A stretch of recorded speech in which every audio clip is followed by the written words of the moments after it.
Hi, everybody. Welcome to Atlantic Beach Preservation, our program on resiliency and our trees.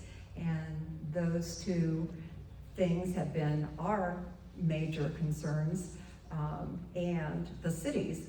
And we're so glad you're here with us. And we have a great program and wonderful speakers. I want to thank Community Presbyterian Church for letting us have the meeting here, and also for elected officials being here this evening. And so, just to give a little background, is Atlantic Beach Preservation has been doing programs like this for the community starting back in 2016, and so we have a program usually every month, and for education for the community on their particular concerns. And after the meeting, if there's some bright idea that you have and a issue you would like to share with us, please do. And so our speakers tonight, we have Bill Killingsworth, who is our new city manager, and he has so much experience when it comes to resiliency. He actually wrote the book, which I think is also in his slide. When he was working with the Office of Economic Opportunity, they worked together and put out a planning guide for Florida's local governments, and it's called Adaptation Action Areas, and it concerns sea level rise and different ways to address the sea level rise. And so Bill will get involved and give you all the details of that. And we're also honored to have Brian Brodell from the Planning and Community Development Department, who will talk about tree canopy, everything dealing with trees, tree permits, and where we stand today. Amanda Askew, unfortunately, is sick, but he's a really good pitch hitter. So, well, with that, I'll just pass the mic to you, Bill. Sure. Thank you, Pat. Good evening, I'm Bill Killingsworth, and I'm the city manager for the city of Atlantic Beach. I think this is week 5, maybe 6. I lost a week because whatever, hopefully it's the same thing, because Amanda sat next to me this morning. Whatever I had like 3 weeks ago, I think she went home with today. So she couldn't be here. But I'm thankful that you guys invited me to come speak. I do not really classify myself as an expert on resilience. I've kind of run through it for a while, but I don't really think of myself as a resilience expert. There are people that I think of as resilience experts. I just know enough to get into trouble occasionally. If I can get the next slide. So this is the document that Suzanne was referring to. It's the Adaptation Area Guidebook for Local Governments. We put this book out in August of 2015. In November of, actually before November of 2015, I came back to the city of Jacksonville sometime in like September. I got an invitation to come back, and then in November I did. Well, one of the first things I talked about with the CAO there, which at that time was Sam Musa, was that there's this statute, it's the Perils of Flood statute, which requires local governments to plan for storm surges and sea level rise, coastal flooding. And the city at that time wasn't doing that. And I said, A, there's a statutory requirement to do it, and B, I think it's a real threat. So Sam went to the mayor, talked to them, and then came back to me and said, go forth. So we started our adaptation planning then. And that's really where I'm going to leave it, because I'm not here to talk about what the city of Jacksonville has done. I will tell you that you guys are further along than the city of Jacksonville, because the city, if you've been paying attention, has just released their resilience strategy book. They do have adaptation policies within the comprehensive plan, but they haven't fully formulated their vulnerability analysis yet. But they are doing some cool things, and some of those things will be structured in such a way that we can piggyback off of them, so that's good. If we can go to the next slide. So I want to talk about just a little definition so that, because people talk about these terms differently, and so I want to define them because it's the way I use them. So vulnerability is made up of three things. You have exposure, you have sensitivity, and then you have the adaptive capacity of something. And exposure is the presence of people or the things that people value in a location in which there could be a hazard. Sensitivity is the degree in which that thing or a person could be harmed by the exposure. And then adaptive capacity is the ability to reduce exposure or sensitivity to mitigate harm. And I think the easiest way to think about this is, and it's something we all have experience with, right, is COVID. So during COVID, you could have stayed at home and irradiated everything that came into your house and lived alone, and theoretically you would have had zero exposure. Most of us, however, had to at least, some of us got to work from home, but we had to at least go to the grocery store every now and then. So there was some minimal exposure that we had to the environment. And some of us weren't as bright as others, and we got in a microbus with 12 other people and went bar hopping, and our exposure was quite high. Sensitivity is, there are certain age groups that COVID is more impactful on than others. And there are certain medical conditions in which if you have them, your sensitivity to COVID is higher. Two people may both get COVID, but the impact of COVID to that individual is largely determined by the age group they're in and pre-existing conditions. And then the adaptive capacity is, we can reduce our exposure. We could stay home, or if we have to go out, we can wear a mask. We can reduce our sensitivity by getting vaccinated. So we may still get COVID, but the threat of us being hospitalized or dying is greatly reduced. So that's the three terms. If we can go on to the next slide. Now, I'm just going to set the framework here, and then I'm going to talk largely about what the city's done. So you may have seen this, or at least parts of it in the past. But the slide on the left over here is tide gauge data going back to about 1880. And so you can see that there is definitely an upward trend. And to some people, it looks as though, especially in the last maybe 40 years or so, the rate is accelerating. The dark blue line is the mean, and then the bands around it is the 95% confidence of what that is. The orange line is satellite data. And so the satellite data, which we started getting in about 1990, largely falls within the confidence interval, but the important thing is it's still going up, right? And it also has somewhat of a curve to it, so it may be accelerating. If you look at the graph on the right, that is the tide gauge at Mayport. And so there are differences, but there's also similarities. The biggest similarity is it's increasing with time. We don't really see any kind of curvature there. That doesn't mean there won't be curvature, but it could also be simply the fact that water behaves kind of funny, and if you're in England or Maine, tidal changes are measured in tens of feet.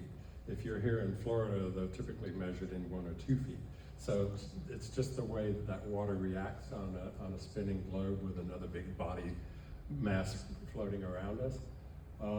But the important thing is it's rising, and the rate it's rising is about 2.6 millimeters a year, which is about an inch every decade. So if we can go on to the next slide. So in June of 2019, and then it was revised in 2021, the city conducted a coastal vulnerability assessment. We modeled 25, 50, and when I say we, I'm saying we, the city, because I wasn't here. 25, 50, and 100-year scenarios based off the NOAA intermediate projections at the corresponding times in which the two assessments were done, where they looked at a sea level rise, rainfall, storm surge, and 100-year floodplains. And then they assess the potential risk to property and infrastructure facilities. If we can go into the next slide. So that revision in 21 led to, was basically part of the data and analysis for the June 21 Adaptation Action Plan. In that plan, it lays out strategies to reduce exposure and sensitivity. It lays out timelines in broad terms, so there's a near-term, mid-term, and long-term for various strategies that are within the plan. Those need to be changed to something that's more specific than just near-term, mid-term, and long-term. They need actual dates and timelines associated with them, but that's work to still be done. If we can go on to the next slide. So the purpose of this slide is really just to show you that the types of strategies fall into two categories, exposure and risk. You can either reduce your exposure, so the top example up there is to retreat. So you can move away from the water, and now you're no longer exposed to the water. That's cheap for society, but for individuals, there's a lot of impact there, right? If you live on the water, aside from the financial impact, there's emotional impact. That takes place with that. But on the other side, you have floodproofing, and I'll show you a good picture of something that needs floodproofing later on. But what that does is, so floodproofing can take place in many ways, but a classic example is to build your house off grade. So now your property can flood, but you don't suffer the damage from the flood. And what that does is, you're still exposed to the flood, it's just your sensitivity to it is reduced. So if we can go on to the next slide. So the city principally looked at public assets in terms of major drainage ways, roads, and critical infrastructure. The city has 3 subbasins in it. The northern subbasin, we have 3 major waterways: Puckett Creek, Sherman Canal, and Sherman Creek. Those waterways flow kind of southeast to northeast. And then in the southern basin, we have Hopkins Creek that flows from the north to the south. And then the third basin, which is the marsh properties, they all direct drain into the intercoastal there. So we're looking at coming up with a 50-year plan for improving our major drainage ways. And we have drainage projects currently that are in the 10-year CIP. If we can go on to the next slide. Our roadways, while we gather data for the arterials, which are state roads, Mayport and Atlantic Boulevard, we didn't identify them as part of our vulnerability assessment because we don't have jurisdiction over them.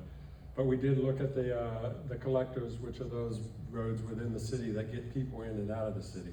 We did not look at local roads, but what you'll see here, it's basically color-coded each of the roads. The color code is by the level of vulnerability that road has, and therefore the priority and risk that they take on in terms of needing a little help in adapting to future conditions.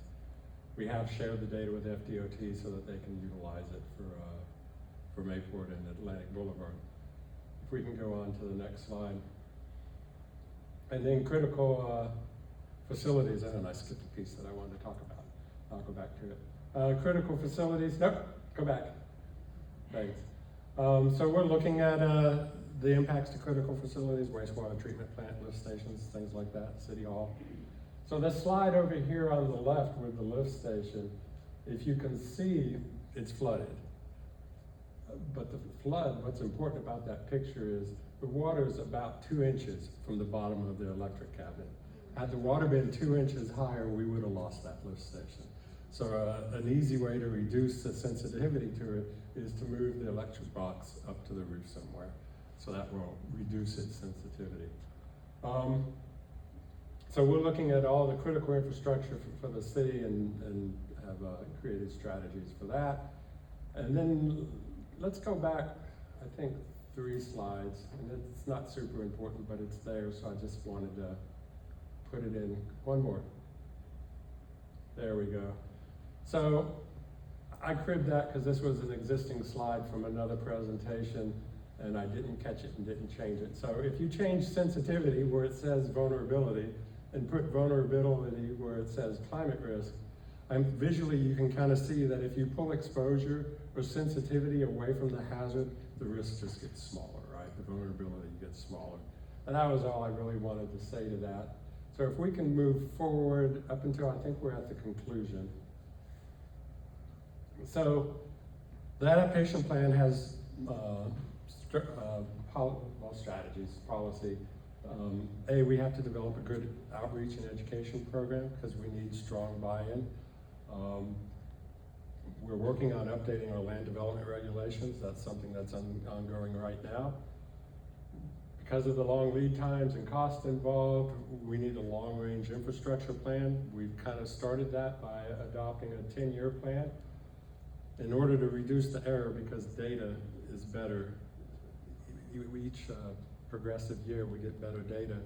There's a requirement to update our vulnerability assessment and our adaptation plan at least every 5 years. Some things that I would like to have staff look at is resilience a little more holistically. So we've done a lot of work in terms of resilience, in terms of sea level rise and coastal flooding. There are other aspects of resilience. We can look at the impacts of heat. I don't think, and I could be wrong, but I don't think Atlantic Beach is going to have kind of the same issues. We don't have the same scale of heat islands that the city has, but we do have vulnerable populations, and those vulnerable populations may be subject to stress due to heat. A big important one is economic resilience of the city and our budget going forward, because that's what's going to pay for all of the things that we need over the next couple generations. So being able to be resilient to economic shocks is important, because if we're not, then we won't be able to implement the things that we need to implement, which will impact our citizens and ourselves.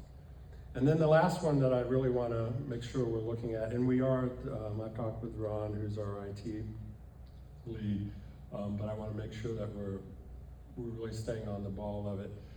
Is government and businesses as a whole are becoming more and more dependent on their IT infrastructure. So not only do we have hazards from, in our case, our IT is located up on the second floor. We're starting to move more things to the cloud. But we don't only have hazards from nature, but we have hazards from man. So we have people who intentionally try to either damage or hijack our systems, and if they do that at a critical point, it can impact our ability to react at a time that is an emergency. So those are the things that I want to look at. I was kind of curious, given that I was here 5 weeks, as to why resilience would be the subject that you would ask me to talk about. And aside from it's an important thing. And so one of the conclusions, and it's a function of ESC the other night, because I got asked directly, what are my beliefs on resilience? And the answer is pretty simple, and I'll say the same thing I said there. I think in terms of natural impact on us as a human species, sea level rise and climate change is a multi-generational problem. If we do everything right, we're not going to solve the problem. If our kids do everything right, they're not going to solve the problem. But if our grandkids do everything right after we've done everything right and our kids have done everything right, we will stabilize the problem. And now there are other problems. Clearly, if you look around the world, those geopolitical stuff that's going on, you got, I think it's being overplayed, but you have artificial intelligence going on. But those problems are problems that I think largely man, if they resolve here, can just fix, right? We can just stop having wars and fighting over things that could otherwise be resolved. But we can't just stop what's happening to the earth. It's going to take time. It's taken time to get it to where it's at. Even if you believe it's just a geological function, the earth doesn't operate in our time scale. It operates in its time scale, and that time scale is much larger than ours. So that's my opinion on resilience, if you wanted to know. And so with that, I will. Do you want to let Brian go and then do questions at one time, or do you want to do separate questions? Shall we have, would you all like to? Yes, I think we should open up for questions. Okay. Well then, do we have any questions? Any questions? Yes, ma'am. What are the plans for the Sherman Creek? There was a time when they were talking about dredging it to, help with the flow and drainage and all that. So I can't, like I said, I've been here 5 weeks, so I can't get into what all the rationale behind everything that's in the CIP just yet. But if I can get a card, yeah, she asked what the work was going to be done on Sherman Creek, and I mean, if I can get your name and contact information, I'll be glad to get with Steve and get you an answer to that. Okay. So, do we have any other questions? I have a question. Hi, Yep. Hi, I'm Joan Horn from Yep. 890 Begonia Street over on the Marsh side of Atlantic Beach.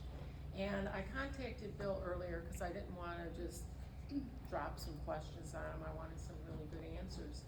And one of the questions I have is, what is the linear footage of coastline for Atlantic Beach along the ocean? And what is the linear footage of coastline for Atlantic Beach along the marsh or the intercoastal west? Right, so in total, it's about 6 miles. We've got about 2.5 on the Atlantic and about 3.5 on the marsh. Okay, and in the last 5 years, how much money has the city spent to help refurbish and beach renourishment? And how much have they spent on the marsh side for the same thing? Well, so the answer to my knowledge is 0 and 0. So beach renourishment is paid for, a portion of it's paid for by the city of Jacksonville, a portion of it's paid for by the state, and the bulk of it's paid for by the federal government. I mean, one of the things on the conclusion that I left off, but I meant to bring up as part of that last kind of bullet, is the marsh side. There's a lot of analysis that takes place on the ocean side, but there isn't that much that takes place on the marsh side, particularly riverine effects. So those, what happened in Irma basically to the city of Jacksonville is we had a hurricane that rained in the headwaters of the St. Johns River down in Vero Beach for like a week. And then that hurricane came up here. At the same time, all that water was going north and came up here, and then the hurricane got to the mouth of the river, and then those two bodies of water met, and it had to go somewhere, right? So it went to San Marco and it went to Riverside, which it had never done before. So I can imagine that similar things with different timing could happen, right? You could have, if that water had gotten further north and gotten just to the mouth of the river, and then the hurricane pushed water in, that water would have to go somewhere, right? So it would run back into the St. John's and then down the intercoastal, and so you could have flooding. So in the 15 years that I've lived on a small tributary that comes off of the intercoastal, I've seen that tributary grow from 20 feet across to 60 feet across. And as it's done that, the only thing now holding up the land, and you can see this on all of the parks if you go over to Tide Views and Marsh Overlook and Duck Island, all that's holding up the land anymore are trees. And because the erosion comes in and it takes the dirt out from underneath the roots of the trees can't hold on and they start falling in. So we're seeing huge canopy trees falling into the intercoastal in my backyard. If anyone wants to come, I can show you, but all along that edge. And in Louisiana, there was a PBS special that's about 5 minutes long. I'd like to share that with everyone at CBS, at the City Hall, at CBS. But in any event, the point is that there's things they're doing to save the trees now. It's not something that where we have time to do a survey and figure out that all of this has happened, that I've seen in my own backyard. It's like we know the trajectory of erosion and what's happening, and we can see it with our own 2 eyes. We need to do something about it. I've spoken to a few members of the city council about a very inexpensive way to do this. You get volunteers. I've already lined up some of the seafood restaurants in town that serve oysters, and you gather up these oyster shells and you put them in a mesh bag and you lay them up against the shore to prevent the erosion. And what's so great about this is it helps to grow more oysters. It's a natural solution. It takes the oysters out of the garbage dumps, and it can get people from the city involved, and we can actually make a change very quickly to do that. But that's why I asked about the funding, because while there's been funding, I know that's gone to the coast, out to the ocean, and I don't think that that's been a mistake. I think we've totally turned our back on what's happening over here at the marsh. And to save these huge 100-year oaks I see, pond cypresses that are 60 feet tall. In my yard alone, I've got a pine tree that's about 80 feet tall, that's right there. And so something's gotta be done now, or else 5 years from now, these trees will all be down. And that's what we're seeing. So that's why I wanted to bring up that issue. Sure, thanks for the information. Anything else? Mark Brenowitz, thanks Bill for doing this, and the community has to be engaged, we all know that. But we can be engaged in Atlantic Beach, and I'm not yet through the Jacksonville's resiliency plan, and I'm sure that you haven't either, but I'm concerned, and we can impact our little community, but the environment doesn't stop at Mayport Road, doesn't stop at Atlantic Boulevard. How do you, and I know you probably can't answer this, but how well does the city address the collective problem that the county has? And then further on to the south of us and to the north of us. How do we get everybody else engaged and be on the same sheet of music as we are? Because as you said, and I think we are a little more advanced than some of our sister cities and community in the neighborhood, but it doesn't do any good. If we have no invasive species in our town, well, it's not gonna be long before those invasive species figure out how to cross the road. So how do we do that? I think that's so down in Southeast Florida, it was done through the regional council. And then ultimately, it's like on that very first slide up there, you saw Jim Murley's name, who's very big. If you know anything about resilience in the state of Florida, you've heard Jim Murley's name. So he started preaching the word when he was the executive director of, I think it's the Southeast Regional Council. I could be wrong, but whatever regional council covers Fort Lauderdale, Miami-Dade. And then they generated so much energy that they created the Southeast Compact, which is a separate organization that's only focused on resilience. So I mean, that's the scale of it. There's shorter. The other answer is, I would argue that just because another community is not doing, shouldn't be a reason why we shouldn't set the example. I mean, because if everybody takes that point, then nobody does anything, right? And I'm not now the suggesting problems we- I understand you're not. I'm just Right. yes. Me? Yes. When the gas tax went up, we inquired of Jacksonville whether we could use any of those funds to enhance the critical infrastructure, the collector roads that feed into the arterial roads, and we were pretty much, it was a non-answer. So I'm just wondering if you think there's any chance of getting some extra revenue from the gas tax to work on some of the roads that lead into those arterial roads. I don't really know the answer to that question. I'd have to, I don't know the answer to whether or not Atlantic Beach is getting some share of the local option gas tax, which I believe they are, because it's in the, I think I've seen it in the budget. I would think that it would be allowed use would be for retrofitting roads, whatever the excuse might be. But Right. It might be something to take a look at. I mean, we do get that local option funding, Right. but we don't get anything in their CIP, if that makes any sense. so you're asking whether or not We can I think there's get- any ability for COJ to provide funding. Additional funding. Additional funding. I don't want to say no, but I would think unless it was designated previously a county road like Pendon was, the city doesn't take maintenance of roads outside of the city of Jacksonville boundary, not the New Rock. Yeah, I understand that, but I don't know if that's legally sound, so, Well, I don't know that either. yeah, so. Yes, ma'am. Is Fleet Landing part of your study?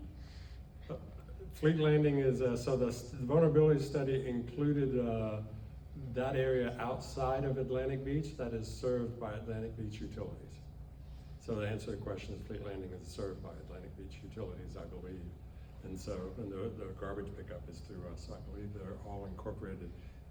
We don't have regulatory control over them, but they were incorporated into our vulnerability analysis. Part of Fleet Landing is in Atlantic Beach. Right. Yeah, part of it's in Jacksonville. Right. Part of it's in Jacksonville, part of it's in Atlantic Beach. But we serve them in terms of utilities and sanitation. Yes, ma'am. I see trees coming down almost every day. It worries me, but I would like to know, what is the status of our tree canopy? I'm gonna let the tree guy answer that question. I'm gonna touch on that right after. Okay, please tell me what. Okay. All right, Any other questions for Bill?